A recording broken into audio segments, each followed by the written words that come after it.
I'll tweet it too. But Okay. So yeah, if you want to text some of the people, and especially at Cheyenne, to let them know. I think the people at West Fargo probably would know. So you've got probably Bouchard's number, right? So you text him and anybody that you have, and tell them to spread the word and go from there. So anyways, as I was saying, the test is 70 questions, matching in groups of 10. There's 10 questions per chapter. It's very clearly grouped by chapter.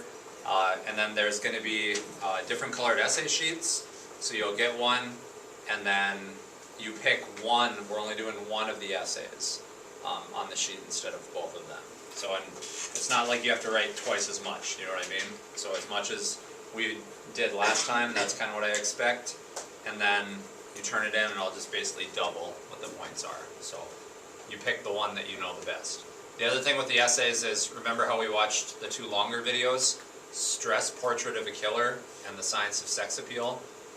So I have it so that every sheet has at least one of those questions on it for the longer ones. Because I think that people tend to remember those a little bit better because they're a little longer and they don't all take place right after a quiz.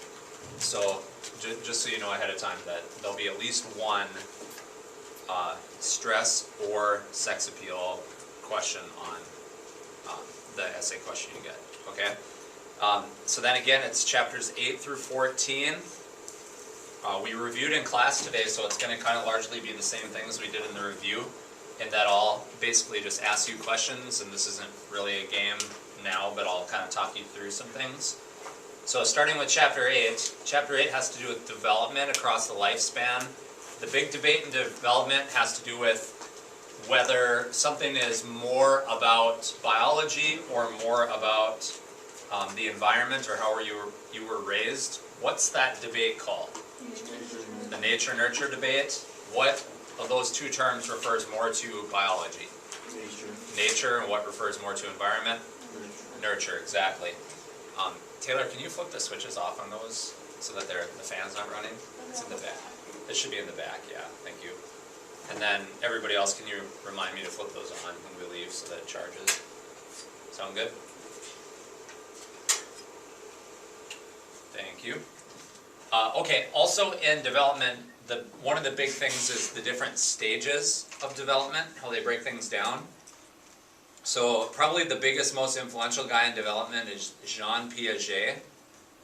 Piaget is a cognitive psychologist that focused especially on how children develop cognitive reasoning capabilities. So he had 4 stages of development. The first stage in which people respond to stimulus in their environment is called what? Sensory. Sensory motor. The second stage, where people first use symbols, is called? Pre-operational. And then the third stage, if you remember my mental trick to remember this, third stage, third letter of the alphabet, C, where they first see causation, is concrete operational. And then the last stage, about age 12 on, where you think abstractly and critically, is the formal operational. Good. Now, somebody else that also developed a theory related to the ability to reason through and think cognitively about things, but it was focused more on morality, was a guy named who? Yeah, Lawrence Kohlberg. So Kohlberg had 3 stages with 6 different levels, and we don't have to know that there's 2 per level. So you don't have to know the 2 stages in level 1 and the 2 stages in level 2 for our purposes. We just need to know the levels. So the levels for Kohlberg are called the pre-conventional, conventional, and post-conventional level. Again, this is all about moral reasoning, right? So in the pre-conventional level, what matters? What guides moral reasoning in that level? The id? No, don't. It's not a Freudian thing. What's the determining factor in the reasoning to somebody that's in the pre-conventional level? Yeah, you're close. Yep. So in that way, it's similar to the id, but... So is it like what feels good? What feels good, yep. So you knock somebody over and take the cookie they had and eat it. Yes, why did you do that? I wanted the cookie, cookies taste good, it was nice for me. So if somebody's reasoning is like that, they're in the pre-conventional level. So the second one is called the conventional level. In the conventional level, what's the focus? Rules. Rules, yep. Right and wrong is determined by following laws or rules. So if you were to ask a little kid, why do you or why did you not run down the hall at school? I'd say, because there's a rule that says you're not supposed to, right? So the last level is called what? Post-conventional. In that one, it's based on abstract value judgments, or reasoning based on values. So a little kid that runs down the hall and you ask him, or that chooses not to run down the hall, let's say, you ask him, well, why did you not run down the hall? If he says, well, because somebody could step out from behind the doors and it's not good to potentially run into somebody like that, because we have to respect individuals and not hurt other people, that's post-conventional reasoning. See what I mean? So to Kohlberg, he was more concerned about how people reason rather than the action they take specifically. So somebody could choose to run down the hall or not choose to run down the hall. That doesn't determine if it's pre, post, or regular conventional. The reasoning for their behavior is what determines it. Okay, one of the things we also talked about was parenting styles. If you remember, we drew out a box that expressed that. The two variables that you look at for parenting styles are love or care or affection, whatever you want to call it. And then what's the other variable? Discipline or expectations, exactly. So ideally, you want to have a parent that's high on love and high on expectations. High standards and high concern. If you have one that's high on both, that's the best outcomes for kids. What's that called? Authoritative. And I think in class we did an activity where I had you list like celebrity, or not celebrities, like fictional TV show characters or something. What's an example of a parent that would fit authoritative? Well, you know?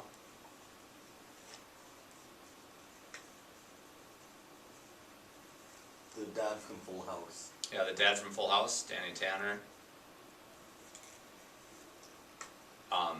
I'd say, although they're a little naive because they homeschooled her for a long time, but I'd say Regina George's, or not Regina George, her parents are not authoritative. Katie Heron's parents, right? So they love her, they don't really get it. They're like, okay, you got in trouble, we're gonna ground you now. So, in the case of a parent where it's high on love but low on expectations, that's Regina George's parents. What's that called? Permissive indulgent. Yeah, permissive indulgent. What is it if it's low on both? Permissive, Neglected. permissive uninvolved is what, yeah.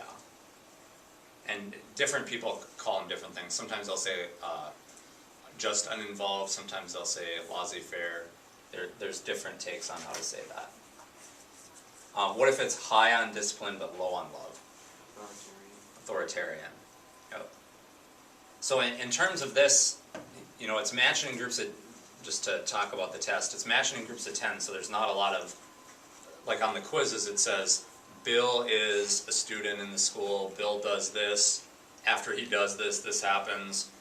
Which theory most relates to what Bill did? You know, there's a lot of questions like that. Can't really do that on this brief of a test, right? Final has more of those, but this one doesn't. So a lot of it is just simple recall, like what's the definition, pretty much. Okay, let's go on to chapter 9. Chapter 9 had to do with motivation and emotion.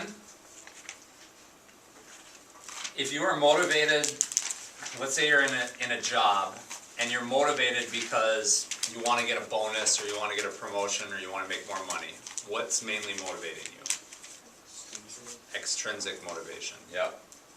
So the things themselves, whether it's the money or the promotion, or even on the other side, like removing things that are bad, like positive or negative reinforcement, what are the things in and of themselves called? Incentives? Incentives, yep. So, I went and got some water because if I speak a lot, I get kind of thirsty. What would the thirst be called? A drive. So, a drive is the tension you experience when you don't have a need met. The thing that satisfies the drive would be the need. So the need usually is like a physical thing, or in the case of like Maslow's hierarchy of needs, it could be companionship.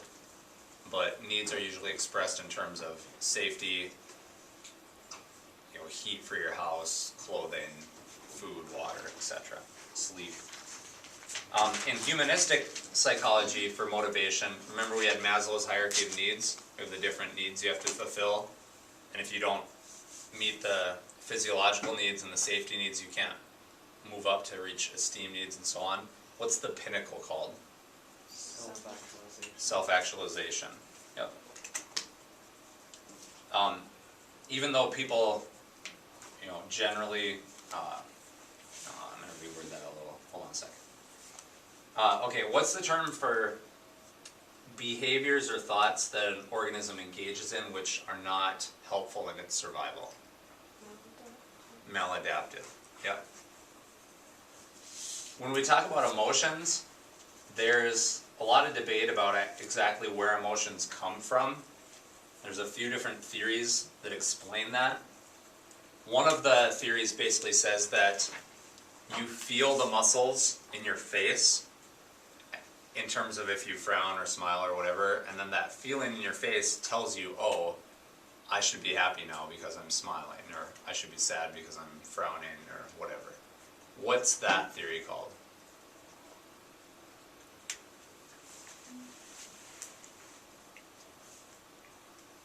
I gave you a little clue when I said face. Facial feedback. Yeah, facial feedback hypothesis or theory. Yep.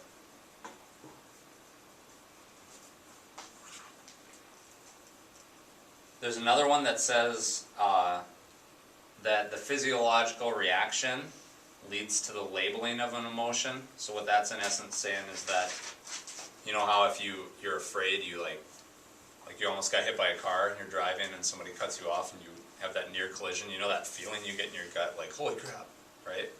So that physiological reaction, you sense that and then you're like, oh, that's fear, right? It's not that you get afraid and then the fear causes the feeling in your gut, it's the other way around. Which theory would say that? One where the physiological reaction happens first and then the emotion gets labeled. What's it called? James Lang. James Lang is correct. I think it's pronounced Lang, but I could be wrong. It's L-A-N-G-E. Which one says that the reaction and the emotion occur simultaneously?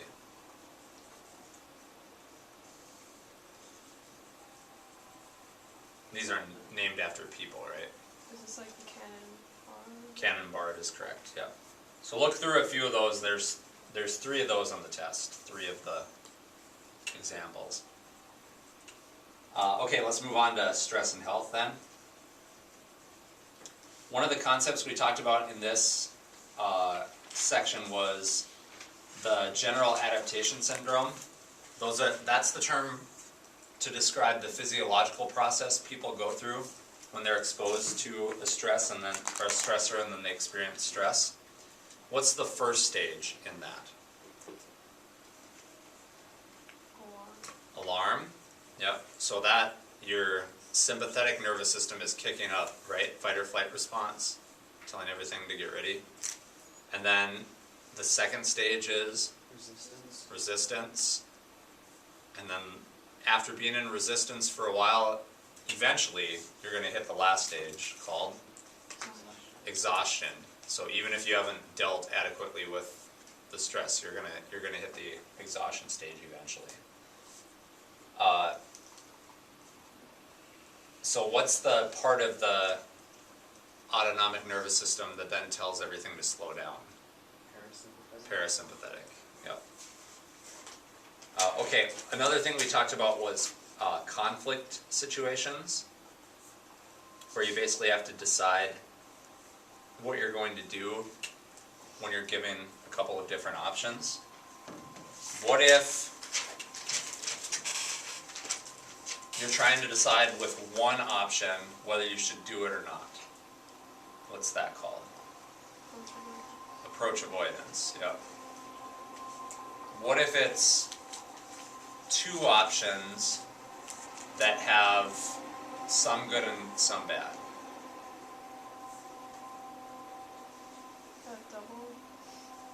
Double approach avoidance. Double approach avoidance. What if it's two that are really bad? Double avoidance. Yeah, avoidance, yeah.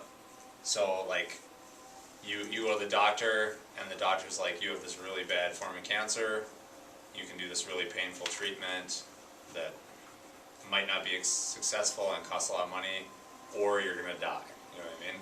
Not a good scenario. How about if it's two things that are really, really good? Approach, yep. Okay, what is the term for the physical, emotional, and cognitive response to challenging events?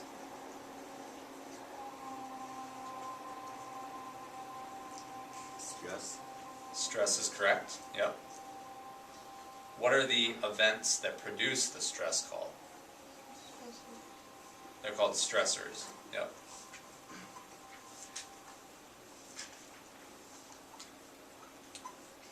When we experience stress, the first step is trying to determine if it really is a threat or a challenge to us or not. What's that called? Primary appraisal. Yep, primary appraisal. Appraisal means evaluation in essence. Yep. So what is it called then when you're determining how you're going to respond?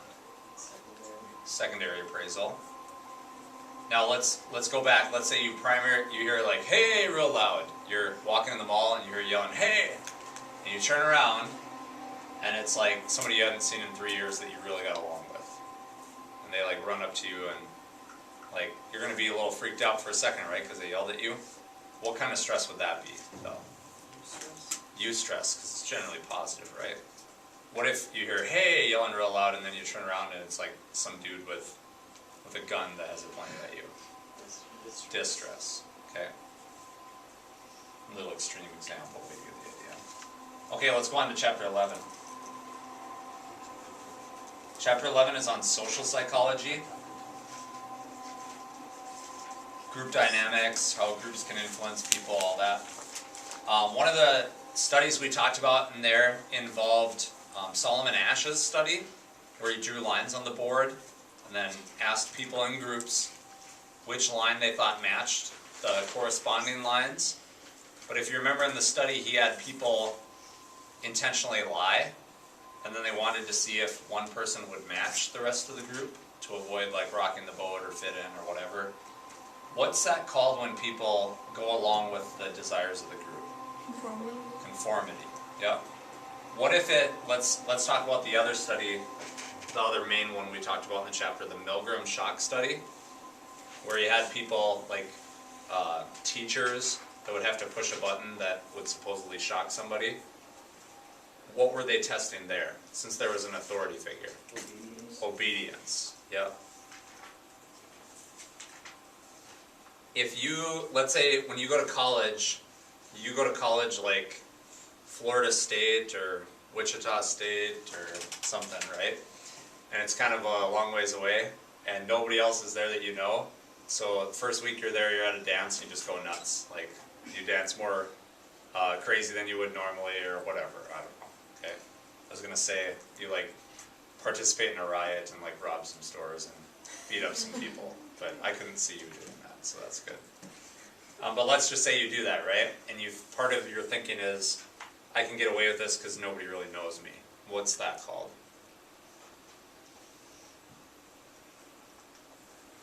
It's where you fit in with a group and you're not easily identifiable. No, not polarization. Yeah.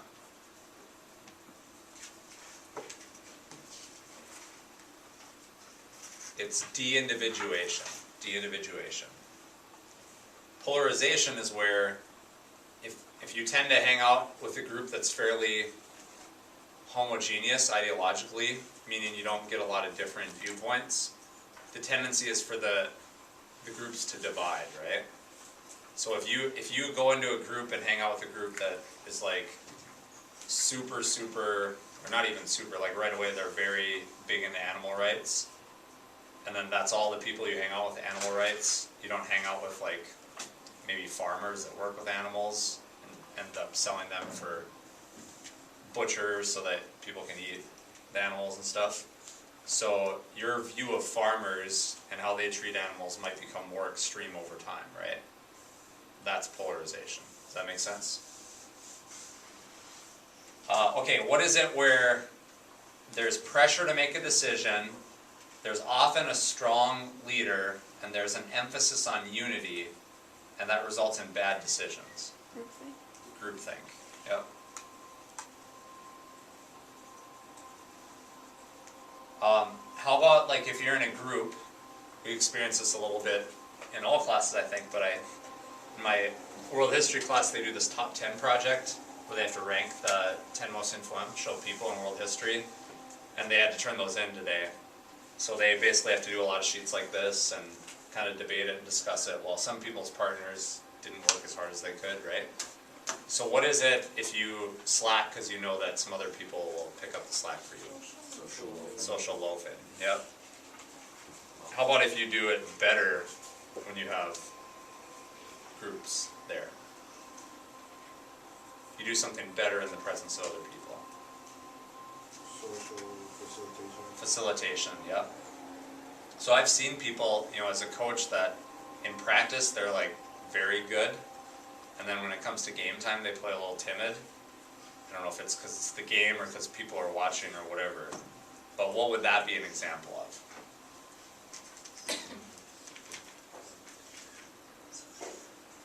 That'd be, well, social impairment in that instance, but let's say they do really well if they're a gamer.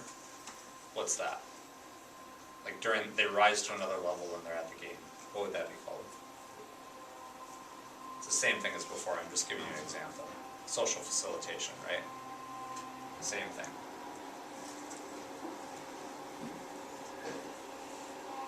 We also talked about variables that influence attraction. Which one basically says that you're more attracted to people that are like you? You want to shut the door? Thank you. What is the thing where you're more attracted to people that are like you? Likeability. Similarity. Yep. How about where you're attracted to people that are different than you, that bring extra things to the table? Complementary. Yeah, complementarity. And then, what if you're more attracted to people that you interact with more? Proximity. Yeah.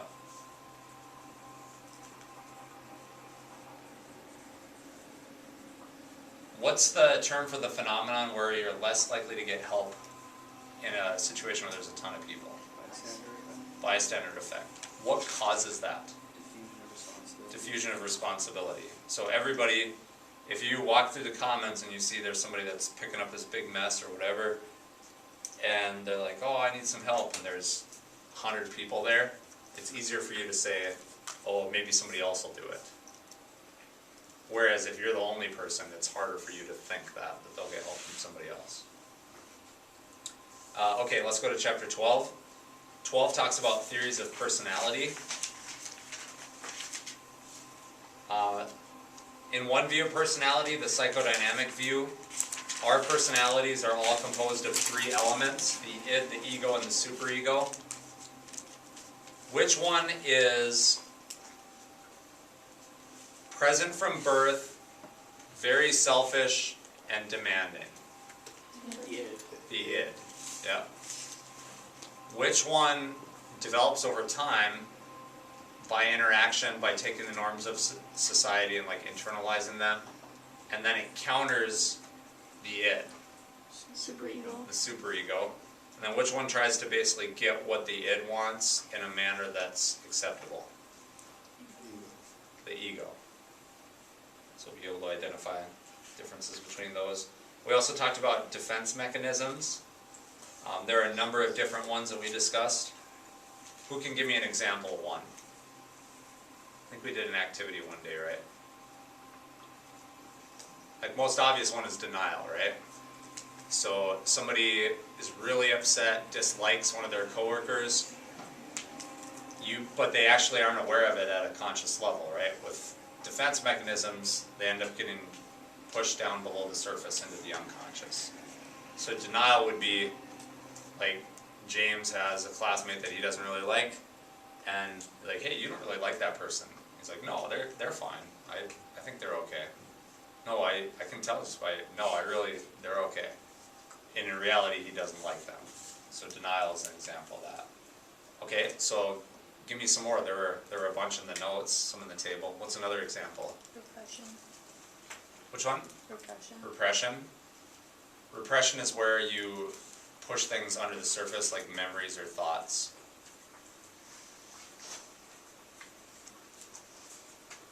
Anybody else? Displacement.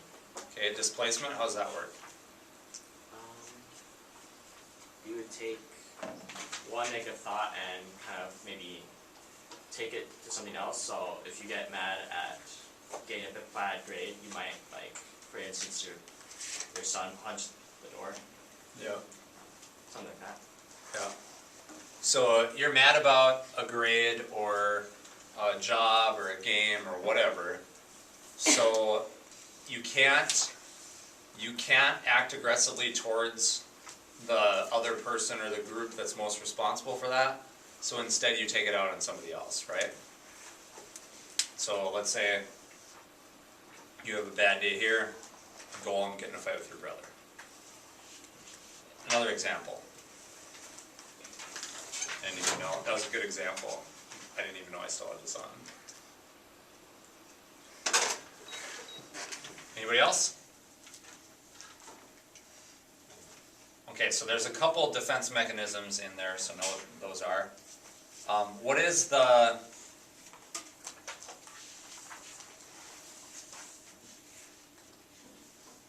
variable that basically tries to measure how an individual's expectations match their efforts in relationship to achieving a goal? So it's a measure of how, like, an individual thinks about if they work really hard, is it going to be successful or not? If they seek help out, is it going to be successful? If they take the initiative and try to do things for themselves, is it going to be successful? That's a measure of this. What is that called?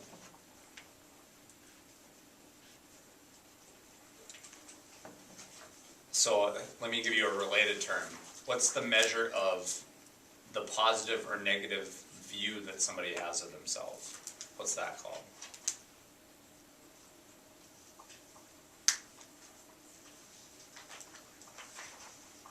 Like if you're confident, you feel good about yourself, you think you're a good person, you have high Self-esteem. self-esteem. Yep. So self-esteem is a related concept. This thing is called something else. So the belief that you can act and you can seek help and you can do stuff and that will lead to success. That's also a measure. What's that called? No, it's called self-efficacy. So self-esteem is trying to put a ranking on like how positively or negatively you view yourself. It's almost like a scale, right? Self-efficacy is your belief about how successful you are. It's kind of related to the concept of locus of control. So if you decide to work hard, if you study, if you go and ask for assistance and help, you'll be successful in those efforts. Some people have a high self-efficacy. They think that their efforts are going to be successful. Some people have a low self-efficacy. So it's in essence a way to try to measure that. We're on personality. What's the definition for personality?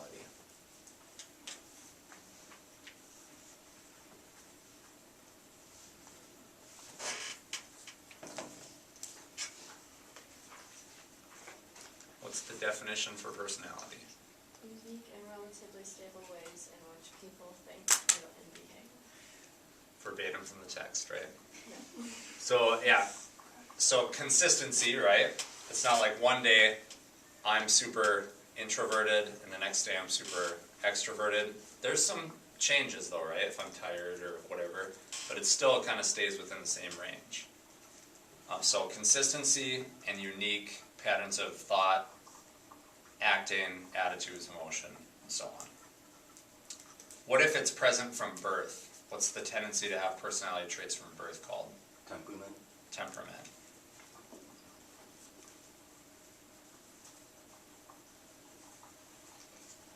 Okay, let's go to chapter 13.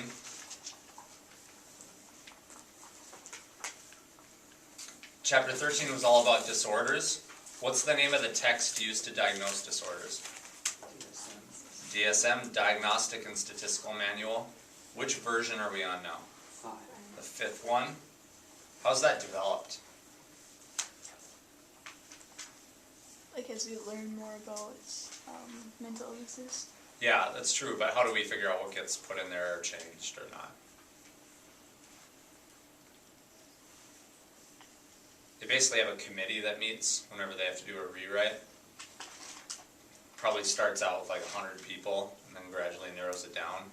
So it would be a lot of psychology professors, psychiatrists, MDs that specialize in certain disorders, counselors, social workers, and so on. So what they do basically is they categorize disorders, right? So the analogy I think I used earlier was sports and then different types. So sports, and then you could go a level down and say like combat sports, and then you could say individual sports, and then you could say like running sports or something, I don't know. So then from there, sports, combat sports, judo, taekwondo, MMA, wrestling, right? Disorders kind of work like that also. You have disorders, and then you have anxiety disorders, mood disorders, conversion disorders, dissociative disorders, personality disorders, etc., right?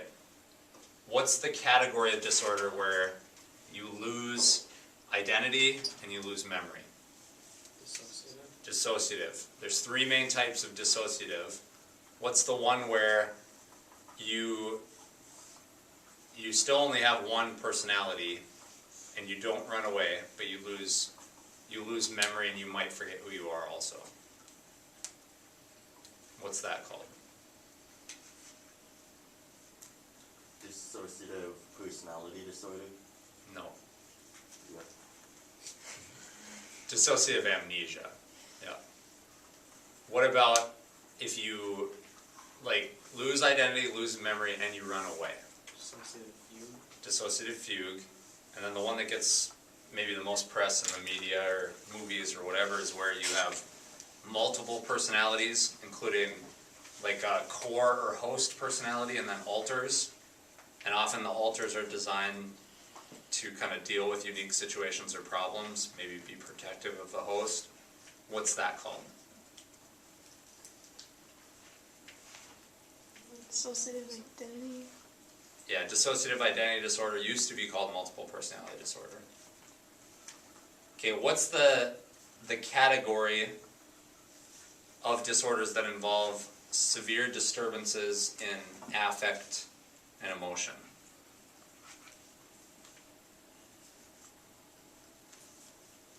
Psychotic disorders? No. So you're happy, you're sad, you're energetic, you're not. Bipolar. Well, that's a type of this kind of disorder, but that's an example. Depression, bipolar would be seasonal affective disorder. Those would all be types of this. So emotion and affect, what's another way to phrase that? Mood disorder. Yeah, what's your mood, right? So those are mood disorders. Good. What category of disorders are characterized by breaks with reality, hallucinations, delusions, and disturbances in thinking, emotions, and behavior? schizophrenia, yeah. So regarding delusions and hallucinations, what's the difference? Delusions is an idea, while hallucinations is like they actually see it. Yeah, delusions is an idea or a belief, whereas hallucinations is a false sensation that you shouldn't be experiencing. As a side note, I remember reading a study once. You remember earlier we talked about Broca's area and Wernicke's area? So Broca, ba, ba, ba, words for Wernicke's, it's like understanding words. Broca's is speech production, and then Wernicke's area is understanding the words. Okay, so when people say they hear voices, right? Which one of those two areas do you think would be more active? Wernicke's. It's actually the Broca's area, which suggests that the voices they're hearing are actually coming from themselves in a way, right? If it was the understanding, then it would have to be Wernicke's area, right? So in some researchers' mind, it's sort of like dissociative disorder where the voices become like maybe a part of the personality that somebody's not aware of, or you know, it's pretty complex. I have a book that talks about it. Anyways, what is, I'll give you some disorders, I want you to tell me what category they fit in, okay? Or at least what category they traditionally have. In the DSM, they removed some of these disorders from this category. But OCD, phobias, GAD, what would those fit with?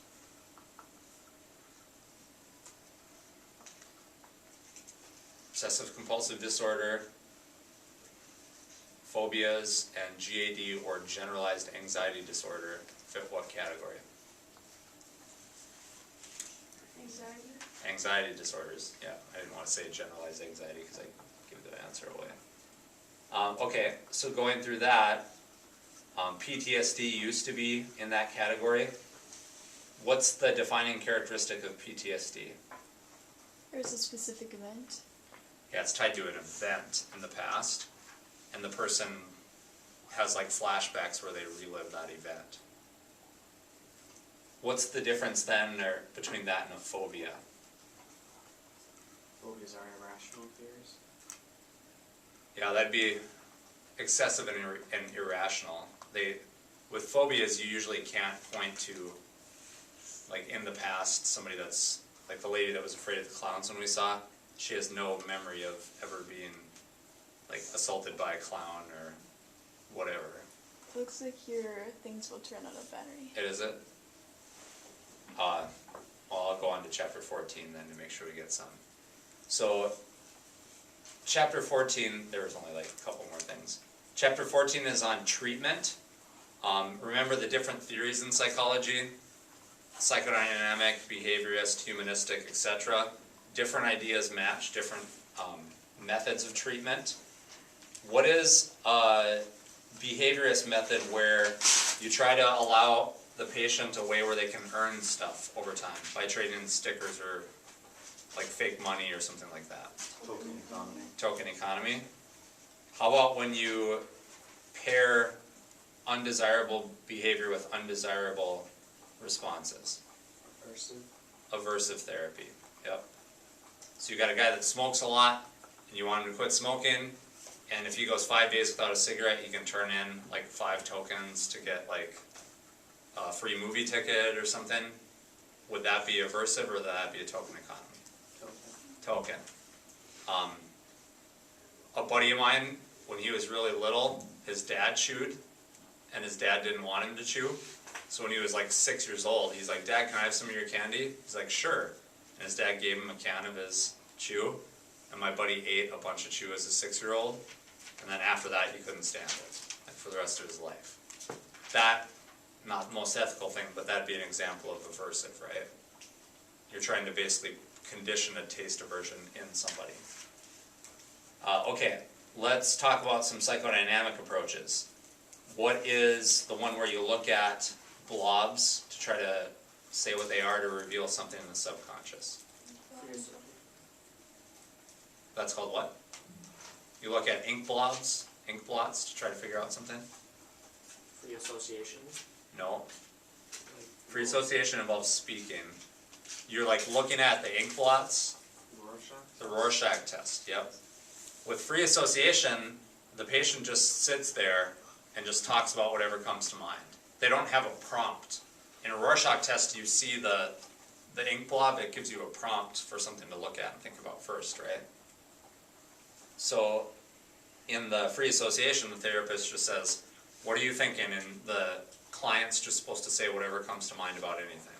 And then the therapist looks for trends to try to reveal what's really in the unconscious. What if you include a whole bunch of methods together? What's that called?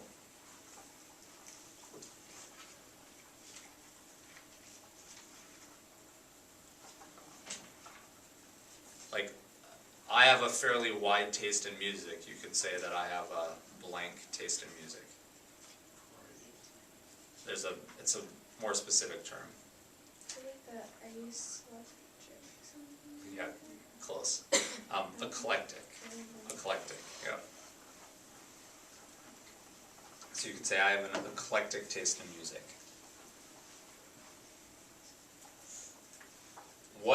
Let's go to psychodynamic also again. What is it where eventually the patient is going to not want to say what what comes to mind, or not want to work with a therapist? What's that called? So there's two patterns in this. One of them is where they like start to put on the therapist some emotions that they tied to their parents, one of their parents, or maybe their boyfriend or girlfriend, husband or wife.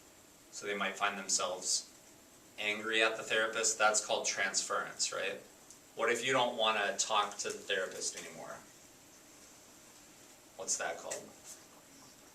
Resistance. Resistance, yep. Okay, what's the term for medicines given to deal with hallucinations? Other issues as well, but often given for hallucinations. Ellen Sachs talked about this in her View Inside Mental Illness TED Talk.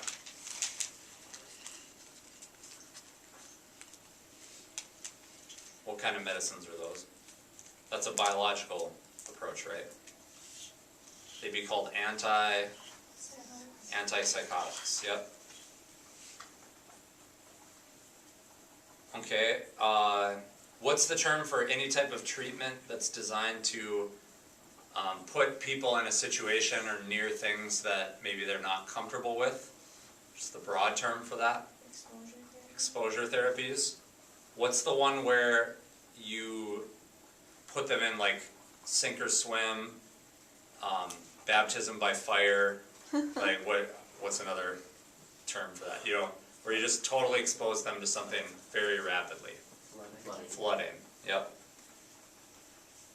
What is it where you gradually expose them to stuff? In a very specific manner, like so you show them a picture of a snake, then you have them draw a picture of a snake, then you have them watch a video of a snake, then you kind of gradually up the intensity. What's that called?